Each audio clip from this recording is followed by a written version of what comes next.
Happy New Year, everybody! Welcome to the CB&Q in Wyoming. I'm Mark Pruitt. Today is January 3rd, 2021, and this is layout update number 14. You saw the opening. I'll talk about the turntable disaster that happened a couple of days ago, a few minutes from now in the video. First, I want to say thank you very much to Roy Smith for giving me a shout out on his dispatch program on his N-Scale Union Pacific Evanston subdivision channel on December 8th. As a result, I gained almost 90 subscribers. Welcome everyone. And so I'm now almost up to 270 subscribers total. I can't believe so many people are really interested in what I'm doing, but it is very gratifying, so thank you. I'm sorry to say that in this video, you're going to hear a couple of minor rants. I hope that doesn't put anybody off, but I think there's value in what I have to say about a few things that are not what they should be from one vendor and from some of the so-called experts in the hobby.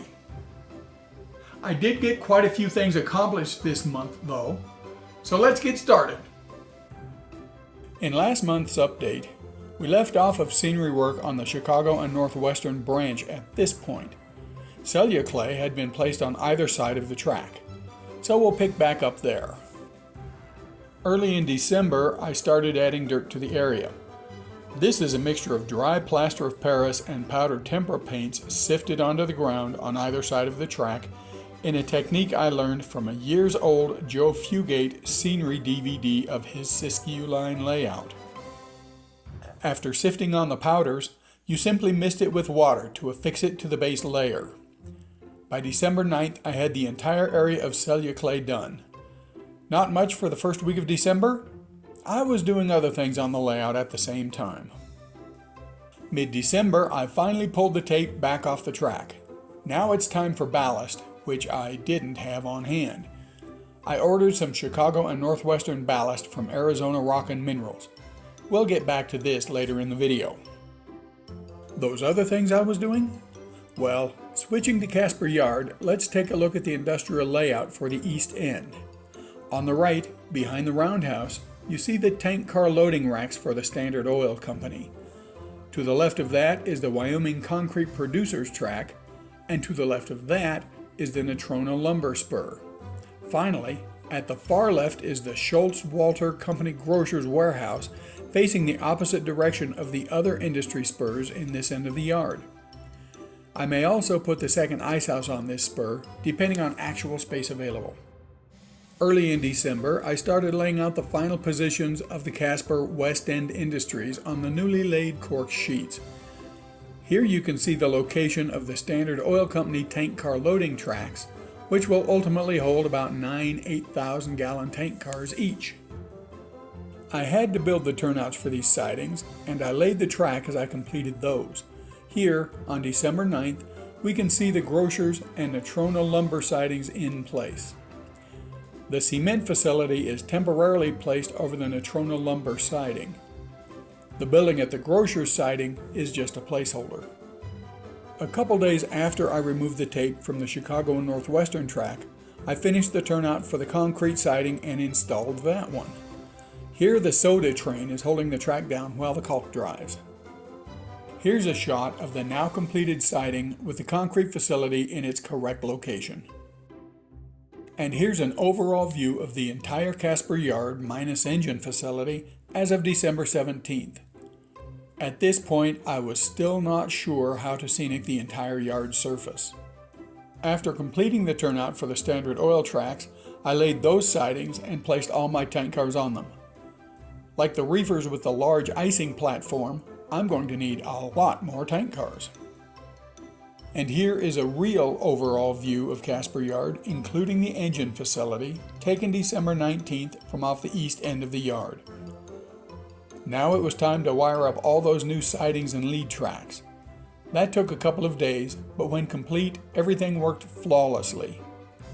The only track left to install in the entire yard is an additional turntable lead and the coal and ash pit track in the engine facility. Then I decided to do some work on the roundhouse. Back when I first built it in 2019 on version 4 of the layout in New Jersey, it had a lot of light leaks, as you can see in this shot from February of that year. Most notable is the light coming from between the clerestory windows and the upper roof panels in front. The backside view had similar leaks between the tops of walls and roof panels. Fast forward to December 2020, and I decided it was time to hook the lighting back up to its power supply and address all those light leaks, plus install all those windows that had fallen out over the past couple of years. This view is the back of the roundhouse showing the results of my efforts to plug the light leaks. You can see that there's only a couple of spots that need more work. So how was I blocking the light from escaping? It was pretty simple. I was gluing scale 6x12 styrene strips to the front and rear of the underside of the roof sections and painting them flat black. On the right here are the strips installed but unpainted, and on the left they've been painted. This both blocks the light from leaking through small gaps between the roof panels and the walls, and prevents the roof panels, which are laid in place but not glued to the structure, from slowly sliding down the slope structure and falling off. I also did this with the smaller forward roof sections. I got about 3/4 of the way finished and ran out of styrene. On Christmas Eve, with the Chicago and Northwestern ballast still in transit, I decided to start building both of the tank car oil loading rack kits I have on hand. I plan to use 9 or so of these kits on the standard oil tracks I installed a couple of weeks earlier. And that brings us to my first rant. Now, the oil loading platform from Walthers is a pretty decent kit.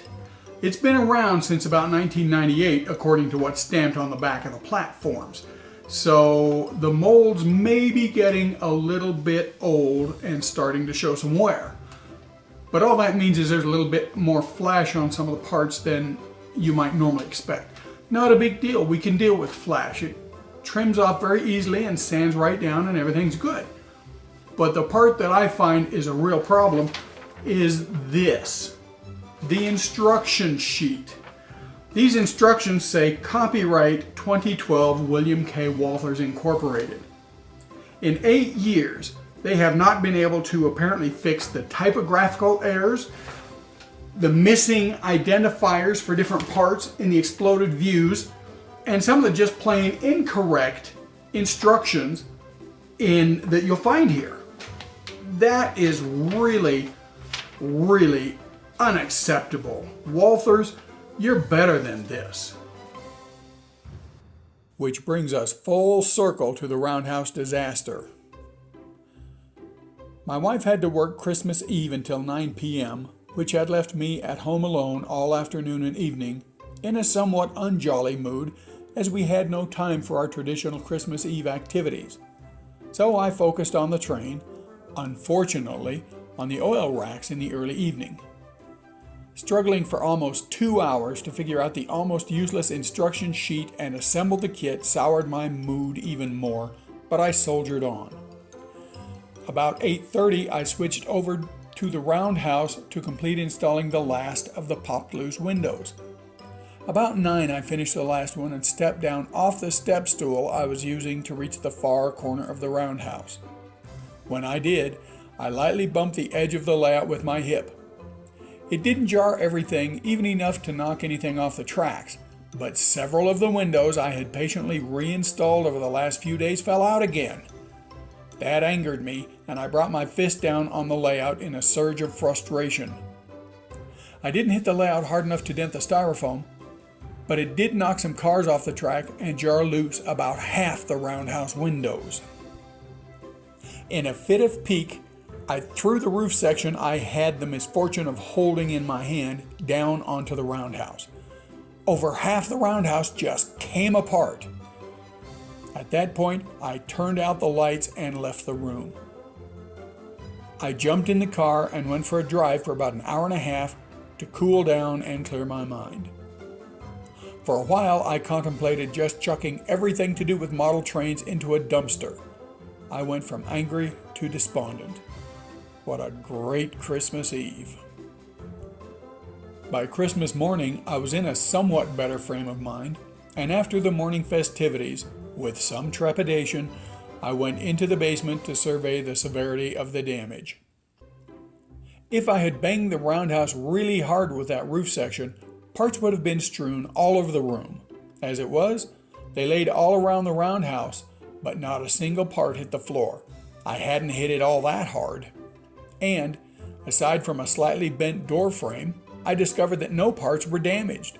They simply came apart at the glue joints. Basically, the roundhouse had reverted to a kit that needed to be reassembled. I had used Plastruct bonding cement to assemble the kit, and it just let go. And now we get to my second rant, which is directly tied to my roundhouse disaster at the end of the month. A couple of years ago, when I was building the roundhouse, I saw I'm sure it was MR Video Plus, there was a discussion about different plastic adhesives, Plastruct bonding, testers, all the different adhesives, or many of the different adhesives out there. And one of the things that was very specifically mentioned was that Plastruct bonding has one unique property. It bonds plastic right through paint. Now, I thought this was a great time saver because I spray painted all of the parts, all of the windows and everything else before assembly. I didn't bother to clean the paint off of the mating edges where the cement goes. It barely attaches the parts, and as you'll see, it did not really bond through the paint much at all. As a result, my roundhouse was not held together very well, and basically it was an eggshell waiting to fall apart. So starting Christmas Day, I undertook the task of trying to rebuild the roundhouse. Here's a set of windows and one back wall section. Note the crazed paint on the window mounting flanges and the crazed plastic on the window frames. That's what the glue did. It did not penetrate the paint to affix the parts together. I'm surprised the entire roundhouse didn't just disintegrate completely during the move from New Jersey to Casper. So I painstakingly sanded the paint off all the edges of the windows and then reinstalled them. I had run out of bonding while assembling the icing platform in November, and not finding any locally, I started using Tamiya liquid cement to reglue the windows in place. I tested them too. After the glue was thoroughly set, I pushed on the windows with my thumb to try to pop them out again. I am pleased to report that they are now very firmly attached to the walls. No more windows will be falling out of this place. But why did the other parts of the structure come apart so easily? Not every glue joint was painted. Well, take a look at how much of this edge of this part was actually adhered to the next part. The entire seam should show evidence of attachment to the adjoining part, but it doesn't. It only shows that evidence in the lower right corner. The liquid cement wicked along the seam until it came to a spot where there was a slight gap between the parts and stopped. You can't see the gap in the finished structure, but it was there. The entire structure looks like this. A few little spots on each part where the glue penetrated, but the rest was completely unattached. So on reassembly, I used the old Testor's cement from a tube. You know, the gooey stuff we all used as kids that tends to leave blobs of glue showing everywhere. Well, since it has some body to it, it fills gaps and, used sparingly, does not ooze out as parts are put together. And that's more than enough on this subject. Here's the roundhouse as of last evening. Completely reassembled and much stronger than before, with only 3 doors left to reinstall. And as far as the quest to eliminate light leaks goes, here's the front of the roundhouse now. Many fewer light leaks around the roof sections, and most of those are where I haven't installed the styrene strips yet. So back to ballasting the Chicago and Northwestern tracks. In very late December, I received the ballast from Arizona Rock and Mineral. So on New Year's Eve, I went out into the backyard and scraped up a few shovelfuls of dirt and spread them on a couple of cookie sheets. No, not my wife's cookie sheets. I bought a couple of cheap ones just for this purpose. I stuck the cookie sheets full of dirt into the oven and baked them at 350 degrees for 20 minutes to dry the dirt and kill anything living in it. At this point, I plan to show a video clip showing how I processed the dirt further, but this update is too long already, so I'll just talk through a few slides. Maybe I'll post the processing video separately. I took the now sterile, I hope, dirt down to the train room and sifted it into a couple of different grades, what I call fine and dust. But wait a minute, what do I need this dirt for anyway? Well, the Chicago and Northwestern line to Lander was never built to Class 1 standards like this shot of the BNSF west of Casper today. So the ballast wouldn't be so well manicured either. In fact, it would be more along these lines, a lightly maintained, once ballasted line with more dirt present than ballast anymore. This is what I was going for. By the way, this shot is on the Cumbres and Toltec narrow gauge in September 2007. So not at all sure of what I was doing, I mixed the ballast with about twice as much of my sifted fine dirt and dust and set to work.